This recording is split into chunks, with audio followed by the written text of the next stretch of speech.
24 জন আছিলে ন আৰু কেইজন পাছ হৈছিলে ইয়াৰ পৰা এইবাৰ ৰিজাল্টটো ভাল হোৱা নাই এইবাৰ ৰিজাল্ট আমাৰ মাত্ৰ দুজনী ছোৱালী পাছ কৰিছে সেকেন্ড ডিভিজনত আৰু লৰা নে ছোৱালী ন ছোৱালী দুজন ছোৱালী হয় ন নাম গাঁৱটো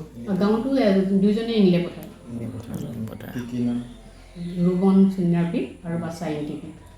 সেকেন্ড ডিভিজন গোটেইখিনি আৰু কিহৰ কাৰণে ফেৰ হৈছে অকল হিন্দী আৰু আছামিজ আছামিজত কম কিন্তু হিন্দীতে বেয়া হৈছে বেছিকৈ যিখিনি ল'ৰা ছোৱালী কম্পাৰ্টমেণ্টেল দিব এতিয়া আহি আছে তেওঁলোকৰ স্পেচিয়েলি ক্লাছ হৈ আছে 14টা ল'ৰা ছোৱালীয়ে মই কম্পাৰ্টমেণ্টেলৰ হেৰি কৰিলোঁ ফৰ্ম ফিল আপ হৈ গ'ল তেওঁলোকে দিব নেক্সট যিটো এক্সাম হ'ব আমাৰ ল'ৰা ছোৱালীয়ে বেষ্ট দিব তাত ইয়াত হিন্দী টিচাৰটো আছিলে ন আছে আছামিজ টিচাৰ আছে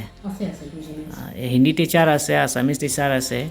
অলপ ল'ৰা ছোৱালীটো ইমান 22 জন পৰাই যদি দুজন যদি পাছ হৈছে ইমান যদি ফেল হয় কাৰণটো কি হ'ল আগতে এনেকা ৰিজাল্ট আমাৰ নহয় একদম সবতকৈ ভাল ৰিজাল্ট আমাৰ এইখিনিত থাকে কিন্তু এইবাৰ হৈছে কি তেওঁলোকৰ মানে যিহেতু পৰীক্ষাৰ চিষ্টেমটো বেলেগ হ'ব না তেওঁলোকে বেলেগখিনিত মানে বেছি জোৰ দি দিলে গম পাইছেনে সায়েন্স মেথছৰ বহুত বেছি হেৰি কৰিবলগীয়া হৈছে আছামিজটো ভাবিছিলে আছামিজ হিন্দী পাছ কৰিয়ে যাম গম পাইছেনে তেনেকুৱা হ'ল আচলতে তেওঁলোকে ভাবিছিলে সিমান উজু হ'ব প্ৰশ্ন পেপাৰ কিন্তু প্ৰশ্ন পেপাৰটো উজু বুলি নহয় বাকীখিনিতো যিটো এম আৰ চিটো আছে সেইখিনিও কভাৰ কৰিলে এম আৰ চিটোত ভালকৈ পাইছে ৰিটেন যিখিনি হৈছে সেইখিনিতো ধুনীয়াকৈ মাৰ্কছ পাইছে আৰু প্ৰেক্টিকেলৰ মাৰ্কছটো পায়েই তেওঁলোকে গতিকে তেওঁলোকে সেইকেইটা ছাবজেক্টত তেনেকৈ কভাৰ কৰি লৈ গুচি গ'ল আৰু এই দুটাত তেওঁলোকৰ অলপ কাৰণে মানে অকণমান 1 2 3 4 এনেকুৱা মানৰ কাৰণে মোৰ ল'ৰা ছোৱালী দিয়া হৈছে তাকে ল'ৰা ছোৱালীক দুখ বুলি দিলোঁ বা ষ্টাফৰো দুখ মই নকওঁ তেওঁলোকৰ হয়তো অকণমান বুজাত হেৰি হৈছে যে যিটো পৰীক্ষা আছিলে তেওঁলোকে সেইটো ভবা নাছিলে যে তেওঁলোকে হিন্দী আছামিজত বেয়া হ'ব বাকীকেইটাত বেছি গুৰুত্বটো দিয়াৰ কাৰণে তেওঁলোকে এইটো হ'ব দিছে আছামিজ মিডিয়াম স্কুল হয় কিন্তু মেইন কথা হৈছে কি আমাৰ যিহেতু এল পি স্কুলৰ পৰা যিখিনি ল'ৰা ছোৱালী আহে সেইখিনি এল পি স্কুলৰ ল'ৰা ছোৱালীখিনিৰ অৱস্থাটো একদমেই বেয়া আছামিজ না ভালকৈ পঢ়িব পাৰে না ভালকৈ লিখিব পাৰে আৰু যেতিয়া এম ই ছেকশ্যনটো পাৰ হৈ গুচি আহি পেলাই 9ত পাই যায়হি আমিতো 9ত তেওঁলোকক আৰু সেইখিনি শিকাব পৰা ব্যৱস্থা নাই আৰু যদি 6 7ৰ ল'ৰা ছোৱালী আমি যুগনেতা বিঘ্নেতা এইবিলাক হেৰি কৰিবলগীয়া হয় বা ইংৰাজীখিনি ভালকৈ হেৰি কৰিবলগীয়া তেওঁলোকে নোৱাৰে পঢ়িব নোৱাৰে হিন্দী পঢ়িব নোৱাৰে অসমীয়া ভালকৈ হেৰি কৰিব নোৱাৰে তেওঁলোকক আমি বহুত কষ্ট কৰি লৈ যাবলগীয়া হয় গতিকে ডাঙৰখিনি ল'ৰা ছোৱালীক আমি যিমান পাৰোঁ আমাৰ ফালৰ পৰা বেষ্ট দিবলৈ চেষ্টা কৰোঁ কিন্তু এইবাৰ ল'ৰা ছোৱালীখিনি সেইটোৱে দুখ হৈছে তেওঁলোকে ইংলিছ মেথছ এইখিনিত অলপ বেছি গুৰুত্বটো দি পেলাই ভাবিলে আছামিজ হিন্দী পাৰি যাম সেইটোত তেওঁলোকৰ অকণমান নিজৰো হেৰি হৈছে আৰু হয়তো আমাৰ টিচাৰো অলপ থাকি গৈছে কিবা এটা দুখ যাৰ কাৰণে নেকি আমাৰ এইটো অৱস্থা আজি হৈছে আৰু আপোনালোকৰ টিচাৰ ষ্টাফ কেইজন আছিলে আছে আমাৰ 8জনে আছে ডিউটি সদায় প্ৰেজেণ্ট কৰেনে কৰে ষ্টুডেণ্ট সদায় আহেনে ষ্টুডেণ্ট আহে ষ্টুডেণ্টো আহে কথাটো কিহৰ কাৰণে ইমান বেয়া হৈছে ষ্টুডেণ্টো আহি আছে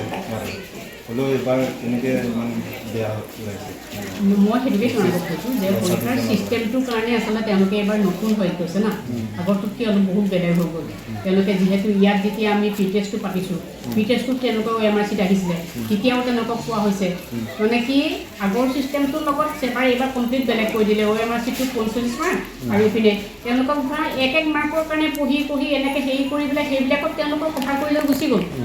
হিন্দী আৰু আছামিজটোত তেওঁলোকে ভবা নাছিলে ধৰক যে এনেকৈ হেৰি কৰিব বুলি আৰু কৈছোঁ নহয় একদম খুব বেছি একদম কম মাৰ্কৰ কাৰণে বেয়া হৈছে মানে সেইটো কথা আৰু তেওঁলোকৰো দুৰ্ভাগ্য আমাৰো দুৰ্ভাগ্য যে অলপ হিন্দী ছাবজেক্ট এতিয়া আপোনাৰ টিচাৰ হৈ আছিল ন এটা এই বছৰৰ যে হিন্দী আছামিজ চবৰ মানে ষ্টুডেণ্ট ফেয়াৰ হৈ আছে কাৰণটো কি হ'ল সেইটো আপোনাৰ এইটো বিষয়টো ক'ব পাৰিবানে এতিয়া ল'ৰা ছোৱালীয়ে ধৰক মইতো পঢ়াইছোঁ ল'ৰা ছোৱালীয়ে পঢ়িছে ল'ৰা ছোৱালীয়েও কিন্তু আমাৰ যিহেতু চিষ্টেমটো চেঞ্জ হৈছে না আৰু আগৰ আছিলে কি টেক্সট বুকৰ তলৰ কুৱেশ্যনখিনি পৰীক্ষাত আহি যায় এইবাৰ কি হ'ল মাজৰ কুৱেশ্যনবিলাক দিলে বহুত মাজৰ কুৱেশ্যন মানে তেনেকৈ পৰীক্ষাত দিছে সেইটো এটা তাহাঁতে নতুন সেই পালেতো আৰু শিকোৱা হৈছিল কি কল্পটো শিকাই কুৱেশ্যন পাতি দিওঁ সেইবিলাক লিখে তাতে মাজৰ কুৱেশ্যনটো সিমান গুৰুত্ব দিয়া নাছিলে চাগে আৰু তেনেকুৱাকৈ কিবা এটা হেৰি হ'ল আৰু তাহাঁতৰো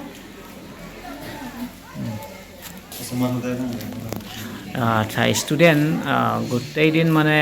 স্কুল তাতে প্ৰেজেণ্ট হৈছে নে এবচেণ্ট হৈছে মানে গোটেই কেইদিন স্কুল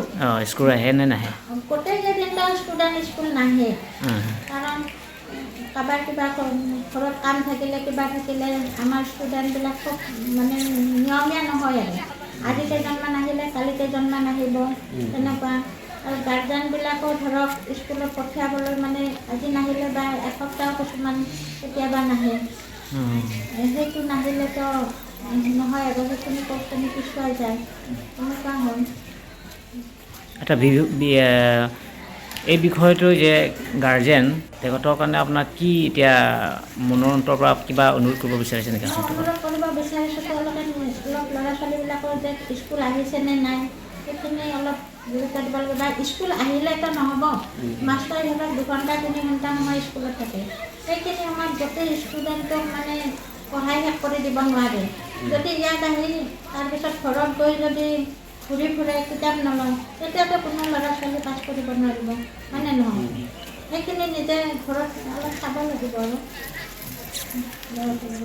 আপোনাৰ নাম কি মোৰ নাম দীপ্তি দীপ্তি কলিতা